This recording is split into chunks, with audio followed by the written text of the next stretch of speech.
دین کو پھیلائیں. جو حاضرین یہ اہتمام کے ساتھ اعلان کیا گیا. جو بیان نبی نے کیے 3 بیان کیے آپ نے 7, 9, 11. 7 تاریخ کو ذی الحج کی, 7 تاریخ کو, 9 تاریخ کو, پھر 11 تاریخ کو 3 بیان کیے. لیبلغ شاہد جو حاضرین ہیں غائبین تک دین کو پھیلائیں. یہ اجتماع کی تشکیل ہو رہی ہے. پھر کچھ ہی عرصہ گزرا ہے کہ اکثر دنیا کے اندر صحابہ پہنچ گئے. کتنا مجمع تھا؟ 1 لاکھ. اکثر دنیا کے اندر دین پھیلا دیا. اب میں بتاؤں گا تو بہت وقت لگے گا کہاں کہاں پر جو قافلے گئے اور کیا کیا کام کیا, کیا کیا ہوا. آپ کے پاکستان ہندوستان کے اندر بھی 83 ہجری کے اندر, اس سے پہلے دین تو آ چکا تھا باقاعدہ اجتماعی طور سے. 83 ہجری کے اندر نبی سے دنیا سے جانے کے تقریباً کتنے 72-73 سال کے بعد اجتماعی طور سے دین آ چکا تھا. انفرادی طور سے تو حضرت عمر کے زمانے کے اندر بھی ہوا, جیسے بھی ہوا. محمد بن قاسم جو آئے 83 ہجری میں باقاعدہ اجتماعی طور سے دین پھیلا یہاں پر. یہ آپ کا افریقہ سارا مسلمان ہو چکا تھا. افریقہ سارا مسلمان ہو چکا. یورپ کے کئی علاقے کا اکثر علاقے مسلمان ہو چکے تھے. اجتماع کی تشکیل یہ تھی. اللہ کرے اللہ کرے اللہ کرے کہ یہ ہمارا کراچی کا اجتماع پورے عالم کی ہدایت کے آ جانے کا اللہ اس کو ذریعہ بنا دے. وہاں پر تو 1,24,000 تھے. کراچی کی آبادی مسلمانوں کی کتنی ہے؟ 1,24,000 سے تو کئی گنا زیادہ ہے. کیا وہ 1,24,000 پوری دنیا کے اندر دین کے پیغام کو لے جا سکتے ہیں؟ کیا ہم نہیں لے جا سکتے؟ وہی مولانا یوسف رحمۃ اللہ علیہ بڑی تفصیل سے اس واقعے کو بیان کر کے آخر میں فرماتے تھے اگر ایک اجتماع بھی اس ترتیب پر ہو جائے جو ترتیب جناب رسول اللہ صلی اللہ علیہ وسلم نے قائم فرمائی تھی, اللہ نے اس اجتماع کو عالم کے ہدایت کا ذریعہ بنایا تھا. اللہ اس اجتماع کو جو ہمارے زمانے کے اندر اسی ترتیب پر ہو, اللہ اس اجتماع کو بھی پورے عالم میں ہدایت کے آ جانے کا ذریعہ بنا دے. تو خوب روئے, اللہ سے مانگے. اس وقت پوری دنیا میں انسانیت جتنی پریشان ہے اس سے زیادہ کبھی پریشان نہیں ہوئی. میں مسلمان نہیں کہہ رہا, انسانیت کہہ رہا ہوں. مسلمان تو اور پریشان ہے. تبوک کے موقع پر صحابہ پریشان, نبی سر پہ ہاتھ رکھنے والے سہارا تھے. ہمارے اوپر تو کوئی سہارا بھی نہیں, بے سہارا ہے ہم. ایک تو اپنی مسجدوں کے اندر 8-8 گھنٹے کم از کم دیں گے انشاءاللہ. اور جب بڑے کہیں گے بستر بھی ڈالے گی, ابھی بڑے نہیں کہہ رہے. جب بڑے کہیں گے اور اس اجتماع کو نیت کر لیجئے پورے عالم میں ہدایت کے آ جانے کا ذریعہ بنوائیں گے, جیسے کہ نبی اکرم صلی اللہ علیہ وسلم کا وہ اجتماع حج کا پورے عالم میں ہدایت کا ذریعہ بنا. اور مولانا صاحب فرما کے گئے ایک اجتماع بھی ایسی ترتیب سے بنا لیا گیا ہو جائے گا تو وہی اجتماع عالم کی ہدایت کا ذریعہ بن جائے گا. کریں گے انشاءاللہ. خود سوچی یہ اتنی پریشانیوں کے اندر ہمارا جی چاہتا ہے کہ ہم نہیں جی چاہتا کہ امت سکون کے اندر ہو جائے. خدا کی قسم بے-چینی دور کرنے کے لیے دین پر چلنا اور چلانا, اس کے علاوہ کوئی حل نہیں. یہ حل میرے اور آپ کے پاس ہے اور کسی اور کے پاس نہیں. خود بھی پورے دین پہ چلیں گے اور ساری انسانیت کی منتیں خوشامدیں کر کے ان کو بھی جو ہے نا دین کے اوپر چلوائیں گے. ٹھیک ہے انشاءاللہ کریں گے. تو 8-8 گھنٹے اپنی مسجدوں میں دیں گے انشاءاللہ. کون کون دے گا بھائی؟ اپنے اجتماع سے پہلے الحمدللہ نحمده ونستعینه ونستغفره ونؤمن به ونتوکل علیہ ونعوذ باللہ من شرور انفسنا ومن سیئات اعمالنا من يهده الله فلا مضل له ومن يضلله فلا هادي له ونشهد ان لا اله الا الله وحده لا شريك له ونشهد ان سيدنا ونبينا ومولانا محمدا عبده ورسوله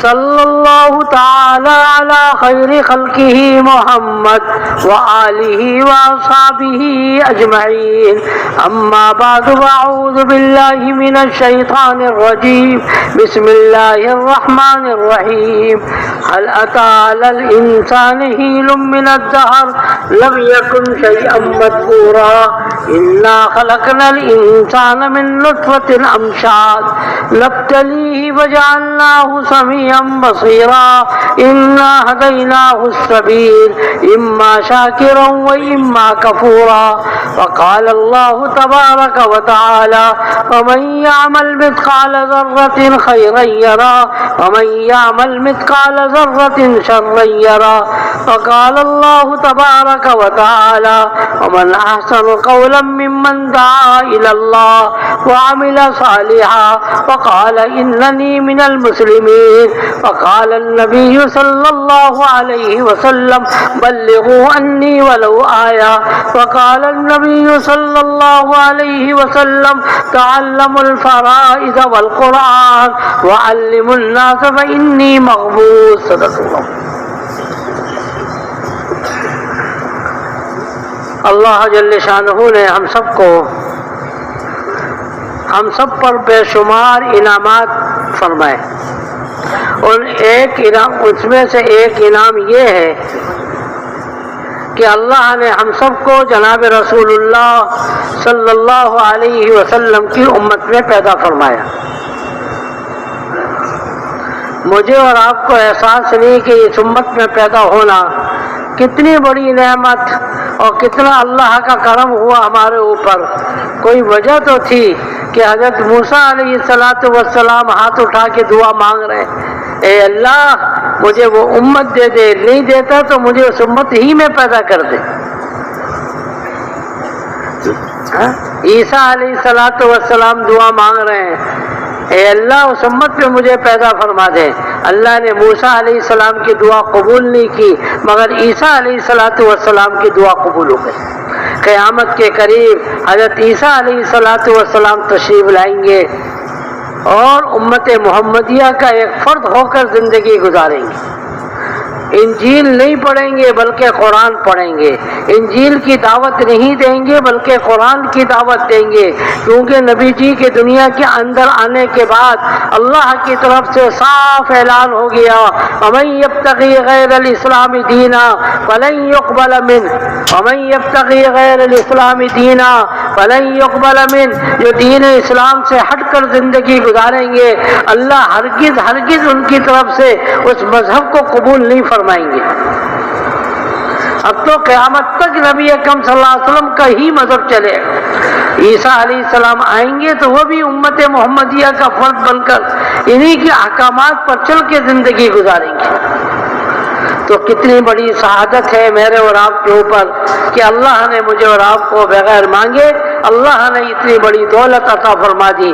میں آخری نبی ہوں, نبی نے فرمایا میں آخری نبی ہوں اور تم لوگ آخری امت ہو. میرے بعد کوئی نبی نہیں ہے اور تمہارے بعد کوئی امت نہیں ہے. کوئی امت نہیں ہے, بس اب قیامت ہی آئے گی. اتنے انعامات اس امت کے اوپر ہوئے جس کا شمار کرنا مشکل. مثلا میں چند عرض کرتا ہوں. ہمیں احساس نہیں کتنی بڑی اللہ نے ہمیں اور آپ کو, مجھے اور آپ کو اللہ نے کتنی بڑی نعمت سے نوازا ہے. ہر نبی کے زمانے کے اندر اعلان ہو رہا تھا کہ ایک نبی آنے والا ہے, ایک امت آنے والی ہے. میرے نبی کا اعلان ہر زمانے کے اندر ہوتا رہا. حضرت آدم علیہ السلام سے یہ اعلان ہوتا رہا, حضرت عیسیٰ علیہ السلام تک یہ اعلان ہوتا رہا. بلکہ حضرت ابراہیم علیہ السلام تو دعا مانگ رہے ہیں اے اللہ تو نے بیت اللہ تو بنوا دیا, اے اللہ اس کے مکین تو بنوا دے, اس کے آباد کرنے والا کون ہوگا؟ اللہ نے کہا ہم اس کا بھی بندوبست کریں گے. عیسیٰ علیہ السلام سے دعا کروائی وَمُبَشِّرًا بِرَسُولٍ يَأْتِي مِن بَعْدِهِ اسْمُهُ أَحْمَدُ. حضرت عیسیٰ علیہ السلام لوگوں کو خوشخبری سنا رہے ہیں بس میں آ گیا ہوں, اب تو میرے بعد وہ نبی آنے والا ہے جس کے لیے کائنات کو سجایا گیا تھا ومبشرا برسول یاتی من بعدہ اسمہ احمد، خوشخبری ہے اس نبی کی میرے بعد جس کا نام احمد ہوگا۔ آسمانوں پہ احمد ہے، زمین پہ محمد ہے، بے شمار نبی اکرم صلی اللہ علیہ وسلم کے نام۔ جو جتنا بڑا ہوتا ہے اس کے نام بھی متعدد ہوتے ہیں، جس کو جتنی محبت ہوتی ہے اتنے نام بھی بہت ہوتے ہیں۔ عربوں کو شراب سے بڑی محبت تھی، 500 نام رکھے ہوئے تھے شراب کے۔ تیر کمان اور تیر سے بڑی محبت تھی، تقریباً 500 نام اس کے رکھے ہوئے تھے۔ تلوار کے تقریباً 400-500 نام رکھے ہوئے تھے۔ جس چیز سے محبت ہوتی ہے اس کے نام متعدد رکھے جاتے ہیں۔ چھوٹا بچہ ہوتا ہے نا، چھوٹا بچہ گھر کے اندر خاندان میں ایک ہی بچہ ہے، کوئی کہتا ہے منا، کوئی کہتا ہے گڈو، کوئی کہتا ہے مکھن، کوئی پتہ نہیں کیا کیا نام اس کے ہو جاتے ہیں۔ تو میں نے عرض کیا کہ نبی اکرم صلی اللہ علیہ وسلم کی امت میں اللہ نے مجھے اور آپ کو پیدا کیا، بہت بڑی سعادت ہے۔ حضرت آدم علیہ السلام اپنے بیٹے شیش علیہ السلام کو بلاتے ہیں اور کہتے ہیں دیکھ تیرے پوچھ سے ایک بچہ پیدا ہونے والا ہے جو تجھ سے بھی افضل اور مجھ سے بھی افضل ہو۔ شیش علیہ السلام نے کہا یہ کیا ہے، باپ افضل ہوتا ہے یا بیٹا؟ میں تو باپ ہوں گا۔ کہے گا نہیں، وہ نبی جو آپ پہ تیرے پوچھ سے پیدا ہونے والا ہے اس کی تو شان نڈالی ہے، اور مگر اس کی امت بھی ہو جو اللہ اس کو دیں گے وہ بھی بڑی شان والی ہوگی۔ شیش علیہ السلام کو بڑا تعجب سا ہوا، کیا ہوگا؟ بہت لمبی بات کری حضرت آدم علیہ السلام نے، 2-4 باتیں میں عرض کروں گا۔ مجھ سے ایک خطا ہو گئی تھی جس کی وجہ سے اللہ نے مجھے آسمان سے دنیا کے اندر بھیج دیا، جنت سے دنیا کے اندر بھیج دیا، مگر وہ امت گناہ پہ گناہ کرے گی، گناہ پہ گناہ کرے گی، توبہ کرے گی اور جنت میں پہنچ جائے گی۔ آدمی گناہ کرتا ہے، جب کہتا ہے اللہ تو معاف کر دے، حدیث پاک میں آتا ہے کہ رات کو توبہ کرتا ہے، صبح ہونے سے پہلے ہی اللہ مغفرت کر دیتے ہیں، اور دن میں اگر وہ توبہ کرتا ہے تو رات ہونے سے پہلے مغفرت ہو جاتی ہے۔ بعض لوگ ایسے خوش قسمت قیامت کے دن میدان محشر میں آ کے کھڑے ہوں گے کہ جن کے نیک اعمال کے دفتر، نیک اعمال کے رجسٹر بھرے ہوئے اور برے اعمال کے رجسٹر بالکل خالی ہوں گے۔ کیا وہ انبیاء ہوں گے؟ معصوم ہوں گے؟ معصوم نہیں ہوں گے، وہ بھی ہم جیسے گناہگار ہوں گے۔ کل بنی آدم خطاؤن، ہر بنی آدم خطاوار ہے۔ معصوم ذات تو انبیاء علیہ السلام کی اللہ نے جن سے گناہ نہیں ہوتا۔ وہ کیا ہوگا؟ وہ کون لوگ ہوں گے؟ وہ لوگ وہ ہوں گے جن سے گناہ تو ہوا، گناہ تو ہوگا، گناہ ہونے کے بعد توبہ کر لیتے ہیں، آنسو بہا لیتے ہیں، جس کی وجہ سے سارے گناہ معاف ہو جاتے ہیں اور نیکی لکھی ہوئی ہے، برائیاں ساری ختم ہو گئی۔ اللہ ان میں سے مجھے اور آپ کو بھی بنا لے۔ تو ہماری تبلیغ کے اندر یہ ہے نا، صبح شام توبہ استغفار کی ایک تسبیح پڑھیں۔ تنہائی کے اندر آنسو نکلے تو بہت بہتر، تنہائی کے اندر یکسو ہو کر، قبلہ رخ ہو کر، باوضو ہو کر اپنے گناہوں کو یاد کر کے، اور گناہ یاد نہ ہو تو یہ تصور کرے اللہ میں تو بہت ہی گناہ گار، اے اللہ سارے گناہوں کی طرف سے میں توبہ کر رہا ہوں۔ جو یاد ہیں ان کو بھی دیکھیں، جو یاد نہیں ہے اجمالی طور سے تصور کریں، اے اللہ تو معاف کر دے۔ تو انشاءاللہ قیامت کے دن اس حال میں اٹھیں گے کہ ہمارے نیک اعمال کا رجسٹر بھرے ہوئے ہوں گے اور برے اعمال ختم ہو چکے ہوں گے۔ اے بیٹے شیش، مجھ سے ایک خطا ہو گئی تھی جس کی وجہ سے اللہ نے مجھ میں اور میری بیوی میں جدائی ڈال دی۔ حضرت حوا کہیں، حضرت آدم کہیں، مگر وہ گناہ کریں گے، مگر گناہ کی وجہ سے ان کے اوپر جو ہے نا یہ مصیبت نہیں آئے گی کہ شوہر و بیوی میں جدائی ہو جائے۔ اگر یہ مصیبت آ جائے، ہم میں سے کوئی گھر والے ساتھ میں ہوں گے؟ مجھ سے ایک خطا ہوئی تھی جس کی وجہ سے اللہ نے میرے جسم کے کپڑوں کو اتار دیا تھا، قرآن میں آتا ہے۔ آدم علیہ السلام، انسان کے اندر فطری طور سے حیا ہے، فطری طور سے اگر اپنی فطرت کو ختم کر دے، اذا فات الحیا ففعل ما شئت، ہر نبی نے یہ جملہ کہا، یہ جملہ تو نہیں کہا، اس کا مفہوم بیان کیا۔ نبی نے کہا انبیاء سابقین کا یہ جملہ ہے، اور یہ وہ کہا کرتے تھے اذا فات الحیا ففعل ما شئت، جب تم بے حیا ہو گئے، جب تمہارے اندر سے حیا نکل گئی، اب جو مرضی کرتے رہو، کوئی تم کو حیا شرم تو آئے گی نہیں۔ اذا فات الحیا ففعل ما شئت، سب سے بڑی ذات اللہ کی ہے جس سے حیا کیا جائے، اس کا شکر ادا کیا جائے، اس کی نافرمانی نہ کی جائے۔ دوسرے نمبر پہ جناب رسول اللہ صلی اللہ علیہ وسلم سے حیا ہے کہ نبی کی سنتوں کو اختیار کیا جائے، نبی نے جو طریقے بتائے ہیں اس پہ عمل کیا جائے۔ بہرحال تو وہ امت ایسی ہوگی، ان کے کپڑے نہیں اتریں گے گناہوں کی وجہ سے۔ وَمَثَلُهُمْ فِي الْإِنْجِيلِ كَزَرْعٍ أَخْرَجَ شَطْأَهُ فَآزَرَهُ فَاسْتَغْلَظَ فَاسْتَوَىٰ عَلَىٰ سُوقِهِ۔ قرآن میں آتا ہے کہ یہ مثال صحابہ کی، امت محمدیہ کی تورات کے اندر بھی ہے، انجیل کے اندر بھی ہے۔ ایک نبی آنے والا ہے، ایک امتی آنے والا ہے، اس کی ایک امت آنے والی ہے۔ نبی بھی بڑا اللہ کا پسندیدہ، اور یہ امت بھی اللہ کی پسندیدہ۔ بڑی اللہ نے اس امت کے اوپر بہت سے کرم فرمائے۔ پہلے زمانے کے اندر لوگ انبیاء علیہ السلام کے پاس جا کر دعا کرواتے تھے، کوئی مسئلہ آیا نبی کے پاس جا کر دعا کروا رہے ہیں، قال ادع لنا ربک یبین لنا ما ہی، قال ادع لنا ربک یبین لنا ما لونها۔ نبی دعا کرو، وہ کیسے ہوگی، اس کا رنگ کیسا ہوگا، کیا ہوگا؟ مگر یہ امت کو کہا گیا وَإِذَا سَأَلَكَ عِبَادِي عَنِّي فَإِنِّي قَرِيبٌ، تم دعا مانگو جیسے بھی مانگو، میں بہت جلدی سننے والا ہوں تمہاری دعاؤں۔ بلکہ جو دعا نہیں مانگے گا اللہ اس سے ناراض ہوتے ہیں کہ تم مجھ سے کیوں نہیں مانگتے۔ پہلی امتوں کے لیے یہ نہیں تھا، پہلی امتیں وضو کرتی نماز پڑھتی، مگر یہ امت کے لیے آسانی یہ ہے کہ تیمم بھی کر سکتی ہے، تیمم کر کے نماز پڑھ لے۔ تیمم کی طرح تیمم کو پانی کے قائم مقام بنا دیا گیا، پہلی امتوں کے لیے نہیں تھا۔ پہلی امتوں کے لیے یہ تھا کہ مسجد میں جا کے نماز پڑھیں، مسجد کے اندر مسجد کے علاوہ نماز پڑھیں گے نماز قبول نہیں ہوگی۔ فرعون نے مسجدوں میں تالا لگوا دیا، کوئی مسجد میں نہیں جائے گا، تو نبی حضرت موسیٰ علیہ السلام پر اللہ نے وحی بھیجی قبلۃ واقیموا الصلاۃ، اپنے گھروں میں مسجد بنا لو، یا اپنی مسجدوں اپنے گھروں کو قبلہ رخ بنا لو، نماز پڑھو گے ہم قبول کر لیں گے۔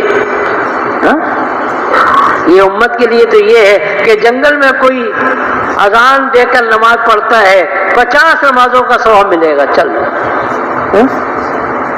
مسجد میں آ کے نماز پڑھے گا 27 نمازوں کا ثواب، جامع مسجد میں پڑھے گا 500 نمازوں کا ثواب، بیت اللہ میں جا کے پڑھے گا 1,00,000 نمازوں کا ثواب، اور مسجد نبوی کے اندر پڑھے گا 2 روایتیں آتی ہیں، 1,000 کی بھی 50,000 کی، 1,000 نماز کا ثواب یا 50,000 کا نماز کا ثواب بڑھتے ہی چلا گیا اس امت کے لیے۔ ایک دفعہ نبی اکرم صلی اللہ علیہ وسلم کے پاس ایک بنی اسرائیل کے آدمی کا تذکرہ کیا گیا، رات ہوتی تھی مصلی پہ کھڑا ہو جاتا تھا، دن ہوتا تھا تو ہتھیار باندھ کے جہاد کے لیے نکل جاتا تھا، اتنی مدت تک وہ یہی عمل کرتا رہا۔ یا رسول اللہ ہم تو بہت پیچھے رہ گئے، آپ نے تو فرمایا ہے اعمال امتی ما بین 60 الی 70، میری امتوں کی عمر اوسطاً 60-70 سال کے درمیان میں ہوگی، اوسطاً، کچھ زیادہ ہو جاتا ہے کچھ کم ہو جاتا ہے، اوسط نکالی جائے تو 60-70۔ اس نے تو بہت عرصے تک یہ کام کیا، ہم تو بہت پیچھے رہ گئے۔ نبی اکرم صلی اللہ علیہ وسلم بھی سر جھکا کے بیٹھ گئے، صحابہ بھی جو موجود تھے سر جھکائے ہوئے۔ اللہ نے دیکھا کہ میرا نبی پریشان، غم زدہ ہے، اللہ کو اپنے نبی کا غم برداشت نہیں۔ انا انزلناہ فی لیلۃ القدر وما ادراک ما لیلۃ القدر لیلۃ القدر خیر من الف شہر، اے نبی جی غمزدہ نہ ہو، اپنے صحابہ کو بھی خوشخبری سنا دو اور قیامت تک لوگوں کو خوشخبری سنا دو کہ وہ تو اتنے مدت تک اس نے یہ کام کیا، تمہاری امت شب قدر کے اندر عبادت کر لے گی، ایک رات کی عبادت اس کے پوری زندگی کی عبادت سے بڑھ کر ہو جائے گی۔ پہلے زمانے کے لوگ ایک نیکی کرتے تھے، ایک اچھا کام کیا تو ایک نیکی ملی، برائی کیا ایک گناہ ملا۔ مگر ہماری امت کے لیے اللہ نے اپنے محبوب کی امت کے لیے کیا کیا؟ جو نیکی کا عزم کرے، نیکی کا پکا ارادہ کر لے، ابھی اس نے کام نہیں کیا، اس کو کیا ہوا؟ اس کو بھی نیکی مل گئی۔ اور نبی کی زبانی اللہ نے کروا دیا، نیت المرء خیر من عملی، نیت المرء خیر من عملی۔ اپنے امت کو خوشخبری سنا دو کہ تمہاری امت نیتیں بڑی بڑی کر لے، عمل عزم کر لے، نیت خوب پکی کر لے اور عمل نہ بھی کرے، جب بھی ہم وہ سارا ثواب دے دیں گے۔ پہلے زمانے میں نیت عمل کرنے کے بعد نیکی ملتی تھی، اس امت کے لیے کیا ہو گیا؟ عزم کرنے کے اوپر بھی نیکی۔ من جاء بالحسنہ فلہ عشر امثالها۔ نبی جی کے اوپر جب یہ قرآن کی آیت نازل ہوئی، جو قیامت کے دن ایک نیکی لے کر آئے گا، ہم ایک نیکی کے بدلے میں کیا دیں گے؟ 10 نیکی دیں گے۔ یہ اس امت محمدیہ کی خصوصیت ہے، پہلے کسی امت کو 1 کا 10 نہیں ملتا۔ حدیث پاک میں آتا ہے، نبی نے ہاتھ اٹھا لیے، آنکھوں سے آنسو بہنے لگ گئے، اللہم زد لی امتی، اللہم زد لی امتی، اللہم زد لی امتی، اے اللہ میری امت کے لیے اور زیادہ کر دے، 1 کے بدلے میں 10 بہت کم ہے۔ اللہ نے دیکھا کہ نبی کے آنسو نکل رہے ہیں اور نبی غمزدہ ہے، اللہ نے قرآن کی دوسری آیت نازل کی، مثل الذین ينفقون اموالهم فی سبیل اللہ کمثل حبۃ انبتت 7 سنابل فی کل سنبلۃ 100 حبہ۔ اللہ نے مثال دے کر سمجھایا اور بتایا کہ تمہاری امت اب 1 نیکی کرے گی، گھبراؤ نہیں، 1 نیکی کا بدلہ ہم 700 نیکیوں کے برابر دیں گے۔ مگر میرا اور آپ کے شفقت کرنے والا نبی، اس نے پھر ہاتھ اٹھا لیے، آنکھوں سے آنسو، ہاتھ اٹھے ہوئے ہیں، اللہم زد لی امتی، اے اللہ اور زیادہ کر دے، تیرے خزانے میں تو کوئی کمی نہیں، اللہم زد لی امتی، اللہم زد لی امتی۔ تو اللہ کی طرف سے تیسری آیت نازل ہو گئی، من ذا الذی یقرض اللہ قرضا حسنا ویضاعفہ اضعافا کثیرا، بہت زیادہ ہم دے دیں گے۔ نبی نے پھر 4تھی مرتبہ ہاتھ اٹھا لیے اور آنسو نکالے، اور آنسو بہ رہے تھے، ہاتھ اٹھے ہوئے تھے۔ نبی کا پھر 4تھی مرتبہ فرشتہ آیا ہے اور قرآن کی آیت لے کر آ گیا، انما یوفی الصابرون اجرهم بغیر حساب۔ اے نبی جی غم مت کیجیے، اے نبی جی غم مت کیجیے، ہم قیامت کے دن تمہاری امت کو 1 نیکی کے بدلے میں بے شمار نیکیاں دیں گے، بغیر حساب، کوئی اس کا حسابی کتابی نہیں ہوگا۔ ہم نے اس نبی کے ساتھ کیا کیا؟ اس نے تو بہت کچھ کیا ہمارے ساتھ، بہت کچھ کیا، پوری زندگی نبی کے غم کے ساتھ بھری ہوئی تھی۔ نبی کے اوپر قرآن کی آیت وہ نازل کی گئی جو کسی نبی پر نازل نہیں کی گئی تھی، لیغفر لک اللہ ما تقدم من ذنبک وما تأخر ویتم نعمتہ علیک ویہدیک صراطا مستقیما۔ اے نبی جی ہم نے آپ بالفرض محال، ہو نہیں سکتا آپ کے گناہ، آپ سے گناہ نہیں ہوں گے، بالفرض محال کوئی گناہ آپ کی سمجھتے ہیں ہو گیا تو ہم نے اس کو بھی معاف کر دیا ہے۔ حالانکہ یہ مفہوم سارے انبیاء کو کہا گیا تھا کہ تم معصوم ہو تمہارے، مگر قرآن ان کے کتابوں میں یہ آیت نازل بنا کے نہیں نازل کی گئی تھی۔ یہ تو ہماری امت محمدیہ کے لیے، یہ نبی اکرم صلی اللہ علیہ وسلم کے لیے اعلان ہو گیا، سب کے معلوم چل گیا، لیغفر لک اللہ ما تقدم من ذنبک وما تأخر ویتم نعمتہ علیک ویہدیک صراطا مستقیما۔ میرے نبی کی آپ کو دنیا کے اندر بتا دیا گیا کہ آپ کے سارے اہل بیت کیا ہے؟ جنتی ہے حضرت. اور کہا گیا وَكُلًّا وَعَدَ اللَّهُ حُسْنًا، صحابہ سب جنت میں جائیں گے. وَكُلًّا وَعَدَ اللَّهُ حُسْنًا، ہم نے وعدہ کیا ہے سب کے لیے حسنہ جنت. حسنہ کس کو کہتے ہیں؟ جنت. جنت ہم نے سب کے لیے جنت کا وعدہ کر لیا ہے. اس کے باوجود نبی جی زندگی بھر پریشانی.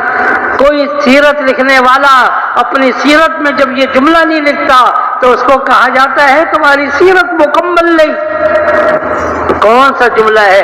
متواصل الاحزان. میرا نبی کیا تھا؟ وہ ہمیشہ متفکر رہتے تھے. کس کی فکر تھی؟ نبی کی تو مغفرت، نبی کے لیے تو فرما دیا گیا کہ آپ کا سب کچھ جنت میں بن گیا ہے. صحابہ کے لیے کہہ دیا گیا اور آپ کے گھر والوں کے لیے بتا دیا گیا. آپ پریشان بے-چین کیوں تھے؟ میرے اور آپ کے لیے پریشان تھے. خود سوچے تو صحیح، ہم کبھی نبی کے ساتھ کیا معاملہ کر رہے ہیں؟ بقول حضرت مولانا عمر صاحب کے فرماتے تھے کہ بچی کی شادی ہے، بچے کی شادی ہے، گھر کی ماسی یہ کہتی ہے، ذمہ دار یہ کہتا ہے بچے کی شادی آج تو خود دو، اس کو بھی 500 روپے نکال کے دے دیتے ہیں. وہ نہیں دینا چاہتے. لوگ کہتے ہیں آج شادی ہے، آج تو دے دو، خوشی کا دن ہے. اسی شادی کے موقع پر میرے نبی کی سنتوں کو کتنا مذاق اڑایا جاتا ہے. کبھی سوچو؟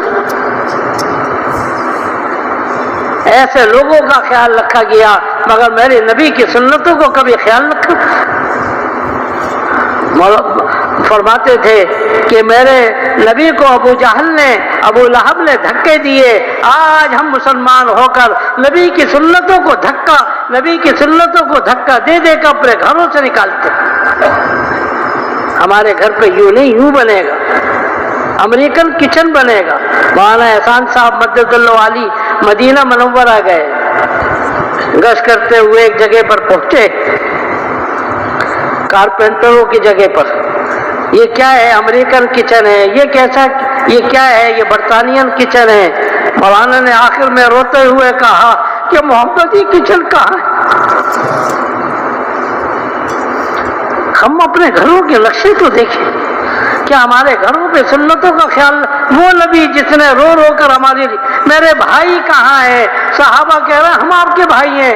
نبی نے آخر میں فرمایا کہ نہیں، میرے بھائی تو وہ ہوں گے جو میرے دنیا کے جانے کے بعد آئیں گے، جنہوں نے مجھے نہیں دیکھا اور میرے قرآن کو اترتے ہوئے نہیں دیکھا مگر اس کے باوجود وہ شریعت محمدیہ پہ عمل کریں گے، مجھے نبی مانیں. مجھے اور آپ کو نبی نے اپنا بھائی بنایا. ہم نے کیا کیا؟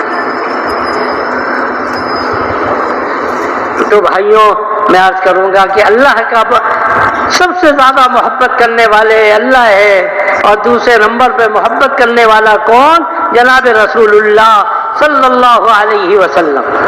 اور اللہ نے اس امت کے اوپر ایک بڑا کرم، بہت بڑا انعام یہ دیا کہ اس امت کو وہ کام عطا کیا گیا جو انبیاء علیہ السلام کو کام دیا. پہلی امتوں کے اوپر، ذرا توجہ کے ساتھ سنیں، پہلی امتوں کے اوپر یہ نہیں تھا کہ وہ گناہ کرتے ہوئے دیکھ کر خاموش ہو جائے. کانوا لا یتناہون عن منکر فعلوہ. داؤد اور عیسیٰ علیہ السلام کی قوم کے اوپر اللہ کی طرف سے لعنت ہوئی. کیوں اس لیے ہوئی؟ کانوا لا یتناہون عن منکر، برائی کو دیکھ کر منع نہیں کرتے تھے. کیا ان کے اوپر دعوت کا کام ضروری تھا؟ نہیں، برائی کو دیکھ کر منع تو کرنا چاہیے مگر ان کے اوپر دعوت کا کام ایسا ضروری نہیں تھا جیسے کہ اس امت کے اوپر ضروری. اس کے باوجود اللہ کی طرف سے تنبیہ ہوئی، اس کے باوجود ان کے اوپر تنبیہ ہوئی. اس امت کے اوپر تو یہ کام ایسا ضروری ہے جیسے کہ انبیاء علیہ السلام کے اوپر ضروری تھی. بلغوا انی ولو آیا، بلغوا انی ولو آیا. تھوڑی سی بھی بات معلوم ہے دوسروں تک پہنچانا تمہاری ذمہ داری. تو اس کے لیے ہمارے بڑے بار بار کہتے ہیں. ایک چرواہا تھا، بکریاں جنگل میں، ایک شیر کا بچہ اس کے ساتھ مل گیا. بکریوں کے ساتھ. چھوٹا بچہ اس کا تمیز ہی نہیں. بڑا ہو گیا اسی کے اندر وہ بھی ایسی آواز نکالتا تھا جیسے کہ بکری نکالتی تھی. وہ صحبت کا اثر تو ہوتا ہے نا, صحبت کا اثر ہوتا ہے. اس نے کبھی شیر کو دیکھا ہی نہیں تھا. ساؤتھ افریقہ وغیرہ آپ جائیں گے نا, چھوٹے چھوٹے شیر کے بچے ہوتے ہیں, ان کو الگ رکھتے ہیں, مانوس کرتے ہیں, لوگ اپنے گود میں لے کر اس کو کھلاتے ہیں اور اس کے ساتھ تصویریں بناتے ہیں. آپ دیکھیں گے وہاں پہ, کیونکہ ان کو پتہ ہی نہیں ہے کہ میرا کام کیا ہے. صحبت کا یہ ہوتا ہے. آج ہم ایسی صحبت میں ہمیں پتہ ہی نہیں چل رہا کہ ہم بھی نبی کے نائب ہیں. نبی والا کام ہمارا کام. تو وہ بکری کے بچہ کے ساتھ ساتھ رہتے ہوئے وہ شیر کا بچہ بھی اسی کے ساتھ ہی ہو گیا. ایک مرتبہ ایک شیر کہیں سے آیا, اس نے دیکھا یہ شیر, میرا بچہ, شیر کا بچہ یہ بکریوں کے ساتھ یہ کھاتا کیوں نہیں ہے اس کو؟ وہ کھائے گا کیسے, کیونکہ اس کی تربیت ہی ایسی نہیں ہوئی. اس نے اسے کان سے پکڑا شیر کو, شیر کے بچے کو پانی میں لے گیا, پانی میں دکھایا اس کو, میری شکل دیکھ, اپنی شکل دیکھ, تو میرے خاندان کا ہے, تو ادھر کہاں پھنس گیا؟ آواز نکالی تو شیر کے بچے نے بھی آواز نکالی. پھر تو ساری بکریاں غائب ہو گئی. اللہ نے ہمیں سید الامم بنایا ہے. اللہ نے ہمیں ساری امت کا سردار, ساری امتوں سے کی سردار بنایا ہے. ہم ویسی پرچون کی دکانیں, کارخانوں کے ساتھ رہ کر ایسا کرتے کرتے باطل کی صحبت میں ہم ایسے ہو گئے کہ ہمیں پتہ ہی نہیں کہ اللہ نے ہمیں کیا بنایا. جیسے کہ وہ شیر کے بچے کو پتہ نہیں چل رہا کہ میں بھی شیر ہوں. تو اس طریقے سے ہم بھی, ہمارے بڑے ہمیں کان تو نہیں پکڑتے, محبت سے ہاتھ جوڑ کر محبت سے کہتے ہیں تم وہ نہیں ہو جو کہ دوسری امتیں ہیں, تمہیں تو اللہ نے نبی کا تم کلمہ پڑھتے ہو, اللہ کو مانتے ہو, تم تو ساری امتوں کے سردار ہو, تم یہ نہیں ہو کہ جیسی دوسری امتیں ہیں. ہمیں ابھی تک سمجھ میں نہیں آ رہا. اصل تو یہ تھا ہمارے بڑے بھی کان پکڑ کے ہمیں سمجھاتے, مگر بڑوں کی زندگی میں اللہ برکت دے, کیسی محبت شفقت کے ساتھ ہمیں سمجھاتے. تو میں یہ کہہ رہا تھا کہ اللہ نے ایک بڑا کام اس امت کو جو دیا, خصوصی کام اس امت کو دیا, وہ کیا ہے؟ وہ یہ کام ہے جو انبیاء علیہ الصلوۃ والسلام کا کام ہے. اِنَّا لَنَرْسُلُ رُسُلَنَا وَالَّذِينَ آمَنُوا فِي الْحَيَاةِ الدُّنْيَا وَيَوْمَ يَقُومُ الْأَشْهَادُ. ہم تمہارے اوپر اللہ کی طرف سے تمہارے اوپر وہ مدد آئے گی جو تمہارے پہلے انبیاء پر بھی آئی تھی. وَيَوْمَ يَقُومُ الْأَشْهَادُ, اور قیامت کے دن بھی انبیاء کے ساتھ تمہارا حشر کیا جائے گا. ساری امتوں پر جنت, کوئی نبی جنت میں نہیں جا سکتا جب تک کہ میرا نبی جنت میں نہ جائے, اور امتوں میں سے کوئی امت جنت میں نہیں جا سکتی جب تک کہ سب سے پہلے امت محمدیہ جنت میں نہ داخل. آنے کے اعتبار سے سب سے آخر میں نحن الآخرون السابقون, نبی نے کہا ہم آخر میں تو آئے ہیں, سابقون سب سے پہلے جنت میں جانے والے. ہم کیوں دوسروں کے پیچھے بھائیوں, اللہ نے ہمیں ایک بہت اعلیٰ کام دیا ہے. لا قدری نہ ہو, اس کی ہم قدردانی کریں. قدردانی کیا ہے؟ ہر کام سے پہلے اس کام کو ہم مقدم کریں. جو کام بھی ہو پہلے ہم دعوت کے کام کو مقدم کریں گے, اس کے بعد دوسرے کاموں میں لگیں گے. ٹھیک, اپنے گھروں کا نقشہ نبی کے گھر کے مشابہ بنائیں, اپنے آپ کو نبی کا امتی. ہم ہر وقت یہ سوچیں کہ میں نبی کا امتی ہوں, میرے ذمہ دعوت کا کام ہے, میں کارخانے میں جاؤں گا نبی کی دعوت کے ساتھ جاؤں گا, اور میں دکانداری کروں گا نبی کے کام کے ساتھ کروں گا. رجال لا تلہم تجارت ولا بیع عن ذکر اللہ واقام الصلاۃ وایتاء الزکاۃ. صحابہ کو کہا گیا یہ ایسے لوگ ہیں, یہ صحابہ رجال ہے, یہ ایسے لوگ ہیں جو بازاروں کے اندر تو جاتے ہیں, مگر آپ ان کی دل کی کیفیت کو دیکھیں.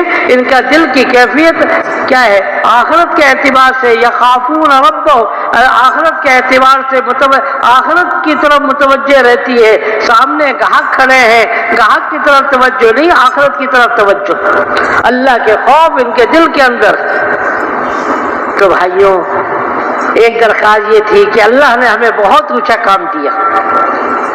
اتنا اونچا کام اللہ نے کسی اور یہ بس آخری الیوم اکملت لکم دینکم واتممت علیکم نعمتی ورضیت لکم الاسلام دینا. ہاں دین کو مکمل کر دیا گیا، بس اب ختم، یہی امت چلے گی، کیا یہی دین چلے گا اور کوئی دین نہیں آئے. تو اس کے لیے ایک تو میں یہ عرض کروں گا کہ اپنی اپنی مسجدوں کو ہم آباد کریں، 8 گھنٹے دیں، 7 گھنٹے دیں. ایک صاحب ہمارے بزرگ تھے بھائی ابراہیم تو جبار صاحب، آپ میں سے بہت سے لوگوں نے دیکھا ہوگا. کس نے دیکھا؟ کراچی میں تھے. ہاں ماشاءاللہ سبھی نے دیکھا.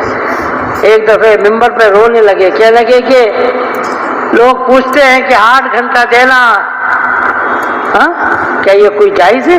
فتویٰ لیتے ہیں 8 گھنٹہ دکان پہ بیٹھنے کا کوئی فتویٰ نہیں لیتا. جس کام کے لیے اللہ نے مجھے اور آپ کو پیدا کیا اس کے لیے ہم سوچتے ہیں کہ اس کے لیے بھی کوئی وقت تو کم از کم. اب کراچی کا اجتماع آنے والا ہے، کب ہے بھائی؟ تو اس وقت تک میں یہ عرض کروں گا، میں چھوٹا ہوں مجھے معاف کر دیجیے، آپ سب بڑے. 8 گھنٹے اپنی مسجدوں کو دیں گے انشاءاللہ. کون دے گا بھائی؟ اپنی مسجد سے کم از کم ایک جماعت اجتماع سے پہلے دیں گے، کہیں انشاءاللہ 2 3 4 بھی دیں گے اور ایک اجتماع پہ جماعت دیں گے. ٹھیک ہے، کون دیں گے بھائی؟ اور اپنے علاقوں سے جماعتیں دیں، سال کی اور بیرون کی اور اندرون کی جماعت دیں. میں ایک بات عرض کروں گا، نبی اکرم صلی اللہ علیہ وسلم نے بھی ایک اجتماع کیا تھا.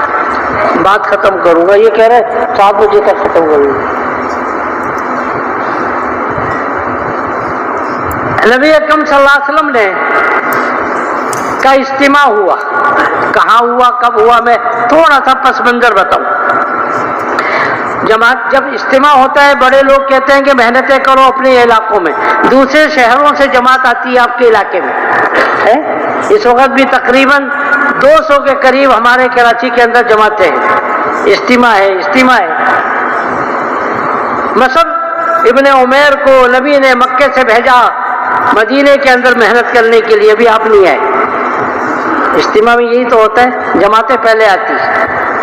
انہوں نے خوب محنت کی. فضائل اعمال کے اندر بھی تھوڑے سے ان کے واقعات لکھے، میں دہرانا نہیں چاہتا، دیکھ لیجیے. مصعب کے انفرادی اجتماعی محنت کر رہے ہیں. کتنے آدمی ہو گئے مسلمان؟ حضرت مصعب کہنے لگے کتنے ہو گئے، چلو جمع کرو سب کو. ایک میدان میں جمع کیا، 40 کے قریب ہو گئے.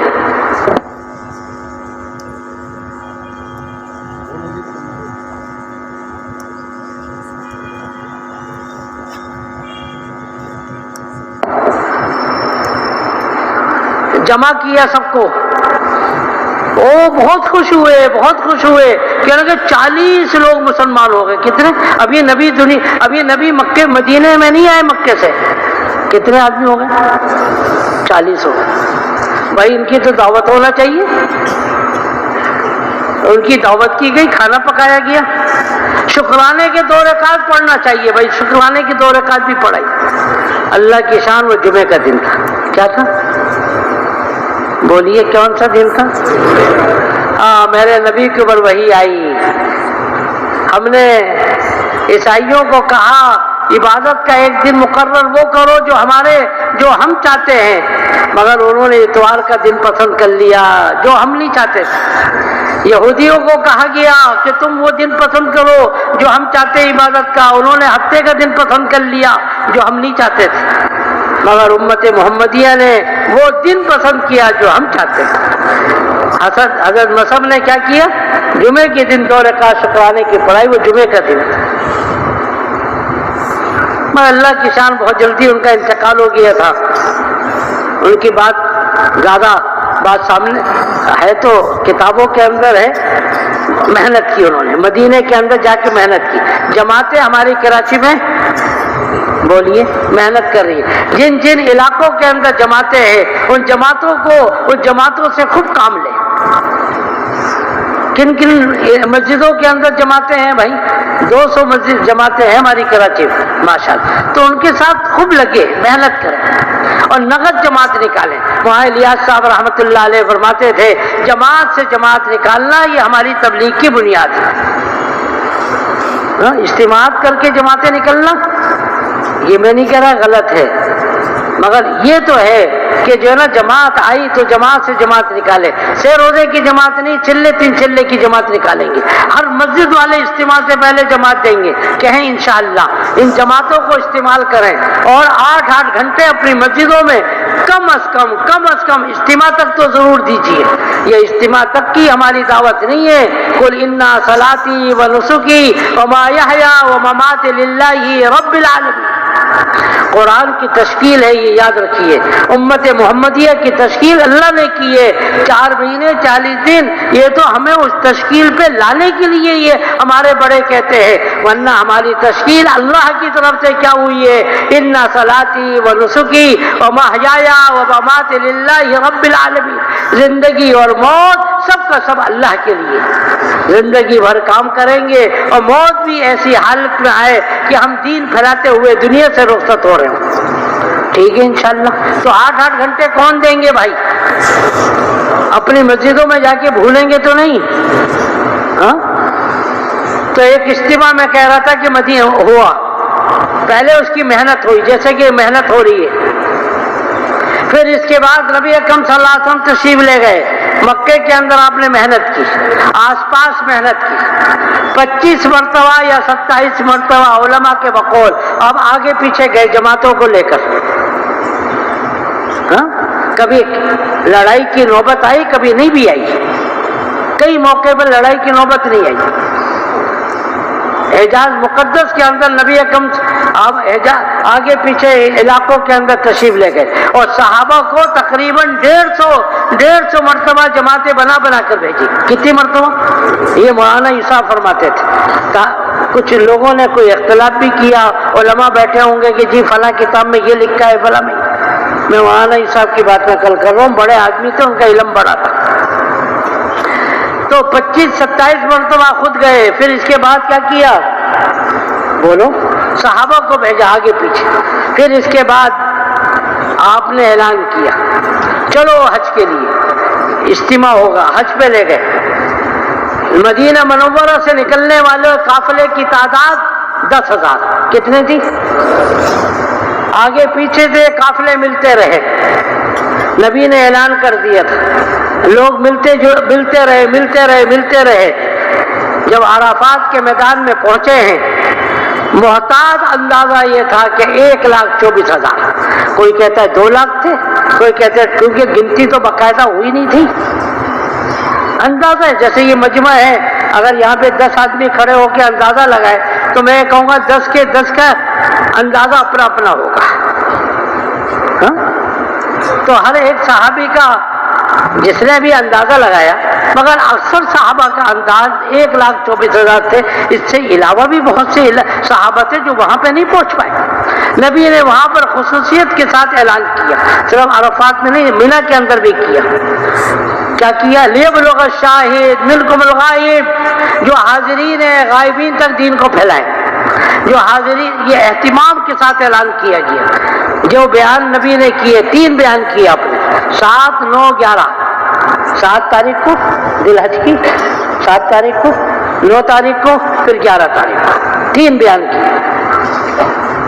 لیبلغ الشاہد، جو حاضرین ہیں غائبین تک دین کو پھیلائیں. یہ اجتماع کی تشکیل ہو رہی ہے.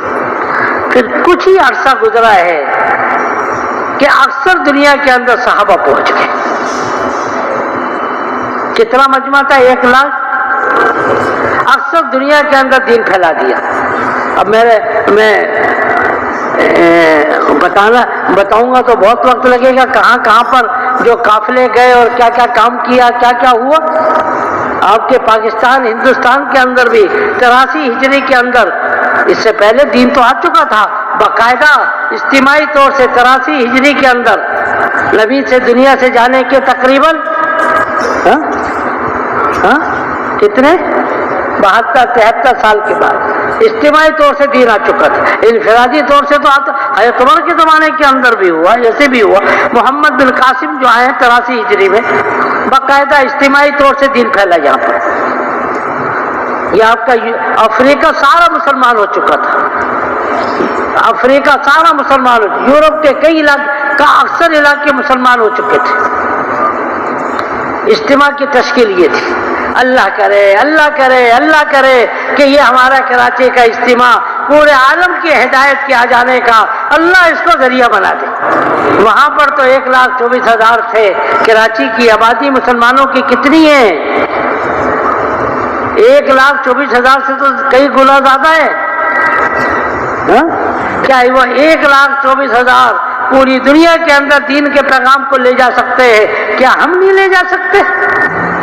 وہی مولانا یوسف رحمت اللہ علیہ بڑی تفصیل سے اس واقعے کو بیان کر کے آخر میں فرماتے تھے، اگر ایک اجتماع بھی اس ترتیب پر ہو جائے جو ترتیب جناب رسول اللہ صلی اللہ علیہ وسلم نے قائم فرمائی تھی، اللہ نے اس اجتماع کو عالم کے ہدایت کا ذریعہ بنایا تھا، اللہ اس اجتماع کو جو ہمارے زمانے کے اندر اسی ترتیب پر ہو، اللہ اس اجتماع کو بھی پورے عالم میں ہدایت کے آ جانے کا ذریعہ بنا دے۔ تو خوب روئے، اللہ سے مانگے۔ اس وقت پوری دنیا میں انسانیت جتنی پریشان ہے اس سے زیادہ کبھی پریشان نہیں ہوئی۔ میں مسلمان نہیں کہہ رہا، انسانیت کہہ رہا ہوں، مسلمان تو اور پریشان ہے۔ تبوک کے موقع پر صحابہ پریشان، نبی سر پہ ہاتھ رکھنے والے سہارا تھے، ہمارے اوپر تو کوئی سہارا بھی نہیں، بے سہارا ہے ہم۔ ایک تو اپنی مسجدوں کے اندر 8 گھنٹے کم از کم دیں گے انشاءاللہ، اور جب بڑے کہیں گے بستر بھی ڈالیں گے، ابھی بڑے نہیں کہہ رہے، جب بڑے کہیں گے اور اس اجتماع کو نیت کر لیجئے پورے عالم میں ہدایت کے آ جانے کا ذریعہ بنوائیں گے، جیسے کہ نبی اکرم صلی اللہ علیہ وسلم کا وہ اجتماع حج کا پورے عالم میں ہدایت کا ذریعہ بنا، اور مولانا صاحب فرما کے گئے ایک اجتماع بھی ایسی ترتیب سے بنا لیا کہ ہو جائے گا تو وہی اجتماع عالم کی ہدایت کا ذریعہ بن جائے گا۔ کریں گے انشاءاللہ۔ خود سوچیں، یہ اتنی پریشانیوں کے اندر ہمارا جی چاہتا ہے؟ کیا ہم نہیں جی چاہتا کہ امت سکون کے اندر ہو جائے؟ خدا کی قسم بے چینی دور کرنے کے لیے دین پر چلنا اور چلانا، اس کے علاوہ کوئی حل نہیں ہے۔ یہ حل میرے اور آپ کے پاس ہے اور کسی اور کے پاس نہیں۔ خود بھی پورے دین پہ چلیں گے اور ساری انسانیت کی منتیں خوشامدیں کر کے ان کو بھی جو ہے نا دین کے اوپر چلوائیں گے۔ ٹھیک ہے انشاءاللہ کریں گے تو 8 گھنٹے اپنی مسجدوں میں دیں گے انشاءاللہ۔ کون کون دے گا بھائی؟ اپنے اجتماع سے پہلے کم از کم، میں کم از کم کی بات کہہ رہا ہوں، 2 3 4 کہتے ہیں ہماری مسجد سے ایک جماعت تو نکل گئی۔ آپ کی مسجد کے قریب میں صرف 10 آدمی رہتے، بتائیے، ایک جماعت میں تو 10 آدمی کو بھیجا، 12 آدمیوں کو بھیجا، سارے مسلمانوں کے ذمے یہ کام نہیں ہے؟ نہیں، وہ تبلیغی نہیں ہے بھائیوں، یہ جملہ زہریلا جملہ ہے۔ جو بھی مسلمان ہیں اس سب کے ذمے دعوت کا کام ہے۔ آپ بتائیے مجھے، ایک آدمی ہے وہ کہتے ہیں میں نماز نہیں پڑھوں گا، کیا اس کے اوپر نماز فرض نہیں ہے؟ بتائیے، قسمیں کھائے گا، وہ کہے گا خدا کی قسم میں نماز نہیں پڑھوں گا، کیا اس کے اوپر نماز فرض نہیں ہے؟ بولیے، کیا ایک آدمی دعوت کا، کیا اس کے اوپر دعوت کا کام ضروری نہیں ہے؟ ہم نے کیا اپنے ذہن کو چھوٹا بنا لیا؟ جو بھی اسلام میں پیدا ہوا اور جو بھی مسلمان ہیں سب کے ذمے دعوت والا کام ہے۔ والمؤمنون والمؤمنات بعضهم اولیاء بعض یامرون بالمعروف وینہون عن المنکر قل هذه سبیلی ادعو الی اللہ علی بصیرۃ انا ومن اتبعنی۔ واضح قرآن کی آیتیں ہیں، کو ترجمہ دیکھ لیجیے، صرف مردوں کا نہیں عورتوں کی بھی ذمہ کام ہے۔ طریقہ کار الگ ہے مگر کام تو ان کے اوپر بھی ضروری ہے۔ تو بھائیوں سب کی منتیں کریں گے، ایک ایک گھر پہ ہم جائیں گے، ایک ایک گھر پہ جا کر منتیں خوشامدیں کریں گے۔ صحیح ہے، سب گھروں پہ جائیں گے انشاءاللہ، ترتیب بنائیں ایک طرف سے ہم، اور جماعتیں اجتماع سے پہلے بھی اور اجتماع کے موقع پر بھی دیں گے، کہیں انشاءاللہ۔ اور اس کے ساتھ ساتھ ہم نے 25 جماعتیں کم از کم 25 جماعتیں دینی ہے، کس کی؟ 7 سال کے لیے۔ دنیا کے اندر جب حاجی صاحب زندہ تھے تو ایک اجتماع کے موقع پر انہوں نے کہا کہ دنیا میں جتنے ممالک ہیں سب کے لیے جماعتیں دو۔ ایک بے چینی لگی ہوئی تھی، ایک آدمی تڑپنے والا ایک آدمی رونے والا تھا وہ بھی چلا گیا. ہر آدمی اپنی ذات کے لیے تو روتا ہے, امت کے لیے کون روتا ہے؟ ایک بزرگ کہنے لگے مولانا یوسف کا جب انتقال ہوا میں بہت رویا. میں نے کہا کہ آپ کی دوستی ہوگی, تعلق ہوگی. کہنے لگے نہیں, میرا تعلق نہیں تھا. ایک دو دفعے بیان تو سنا تھا مگر دوستی نہیں. آپ کیوں روئے؟ کہنے لگے میں روتا تھا اس لیے میرے اندر سے آواز آتی تھی اس کا انتقال ہو گیا. جو امت کے لیے روتا تھا اس کا انتقال ہو گیا. جو امت کے لیے جیتا تھا اس کا انتقال ہو گیا. جو اللہ کے لیے ہمارے لیے دعائیں مانگتا تھا اب تو بے سہارا ہو. کوئی ہے رونے والا اللہ کے سامنے؟ کوئی ہے بے چین ہونے والا, تڑپنے والا رات کو؟ مولانا صاحب لوگ کہتے ہیں کہ رات کو ہم جاتے تھے, حضرت چادر اوڑھ لیتے تھے, صبح اٹھ کے آتے, ہم دیکھتے تھے حضرت کا تکیہ گیلا ہوتا تھا عموماً. کون ہے رونے والا؟ اللہ کرے مجھے اور آپ کو جو اللہ کے نزدیک مقرب ہوگا. میرے نبی کو سب سے زیادہ بے چینی تھی, میرا نبی سب سے زیادہ اللہ کا قریب تھا. مولانا الیاس صاحب بڑی تفصیل سے بتاتے تھے کہ اس کام کے کتنے مرتبے ہیں. ایک فرمایا سب سے اعلیٰ مرتبہ دعوت کے کام کا یہ ہے کہ آدمی کے دل کے اندر صاف ہو. ایک آدمی کو بھی گناہ کرتا ہوا دیکھ کر وہ رو پڑے, اے اللہ ہی جعل, اے اللہ ہی جعل, ویسے جعل. الیاس صاحب کتنے بے چین رہتے تھے. اپنے بڑوں سے ہم سنے تو صحیح. زندگی گزارے ایسی گزارے کہ اللہ کو بھی محبت ہو اور ایسا دنیا سے جائے واقعی مرنے کا حق ادا ہو. زندگی کا بھی حق اور مرنے کا بھی حق ادا کر کے جائے. کیا ہم جانوروں کی طرح, کیا ہم باطلوں کی طرح بستروں پہ مرے؟ کیا خیال ہے کریں گے؟ کراچی کا اجتماع کی ایک آواز لگائیں, پورے کراچی کے اندر ایک ترتیب چلا دیں, ہر گھر کے اندر بات چلے اور ہم کراچی کے اجتماع کو پورے عالم کے ہدایت کے لیے قبول کروانا چاہتے ہیں. لوگ پوچھتے ہیں تم کیا چاہتے ہو اجتماع سے؟ ہم ان کو بتائیں ہمارا منشور اجتماع کا یہ ہے کہ ساری انسانیت قیامت تک آنے والے سارے لوگ جہنم سے بچ جائیں, جنت میں چلے جائیں. یہ ہمارا اجتماع کا مقصد ہے. لوگ کہتے ہیں اپنا منشور بتاؤ. ہمارا منشور یہی ہے جو بات مرنے کے بعد لوگوں کو سمجھ میں آنے والی ہے, کاش کہ دنیا کے اندر سمجھ میں آ جائے. ربنا ابصرنا وسمعنا فرجعنا نعمل صالحا انا موقنون. رو رو کر کہیں گے, آنسو نکالیں گے, خون نکالیں گے, پیپ نکالیں گے, انگلی دبائیں گے, کھاتے چلے جائیں گے, ہوش میں نہیں آئیں گے. کہا جائے گا دنیا میں بھیج دو, اب تو نعمل صالحہ, اب تو ہم کسی اور کام میں نہیں لگیں گے. نعمل صالحہ, تجھے ہم خوش کریں گے اللہ کی طرف سے, پھر کبھی دنیا میں ہم نہیں آئیں گے. ہم یہ چاہتے ہیں اجتماع کے عنوان سے, اور کچھ ہمارا منشور نہیں ہے اور کچھ ہم نہیں چاہتے. ٹھیک ہے کریں گے انشاءاللہ. کون کون کریں گے بھائی؟ 8 گھنٹے اپنی مسجدوں میں دیں گے کم از کم, صحیح ہے. اور اپنی مسجدوں سے جماعتیں نکالیں, ہر مسجد والے جماعت نکالیں, برابر والے مسجد والے تعاون کریں دوسروں کے ساتھ, 2-3 جماعتیں دیں. اجتماع سے بھی جماعت دیں گے اور پھر ملکوں کی جماعتیں بھی بنائیں گے. کہیں انشاءاللہ. اب میں دیکھ رہا ہوں ایک آدمی بھی اٹھا ہوا نہیں ہے. اب جب درخواست ہاتھ جوڑ کر یہ ہے, شیطان آئے گا کہ اگر تھوڑا سا پانی تو پی لئیے, جم کے بیٹھے, جتنی تشکیلیں ہوں گی آپ سب کو ثواب ملے گا. ٹھیک ہے انشاءاللہ. تھوڑی سی حرکت بھی کر لیں, پیچھے والے تھوڑا سا حرکت کر لیں, دعا کر لیں, اے اللہ ہم نے حرکت مسجد میں کری, اے اللہ پوری دنیا میں مجھے حرکت کرنے والا بنا دے. اب ذرا جلدی سے تشکیلیں ہو جائیں گی. صحیح ہے, ذرا جم کے بیٹھے رہے. اللہ آپ کے مال میں, جان میں, آبرو میں برکت نصیب فرمائے. اللہ مجھے اور آپ کو پورے عالم میں ہدایت کے آ جانے کا ذریعہ کے طور سے قبول فرما لے.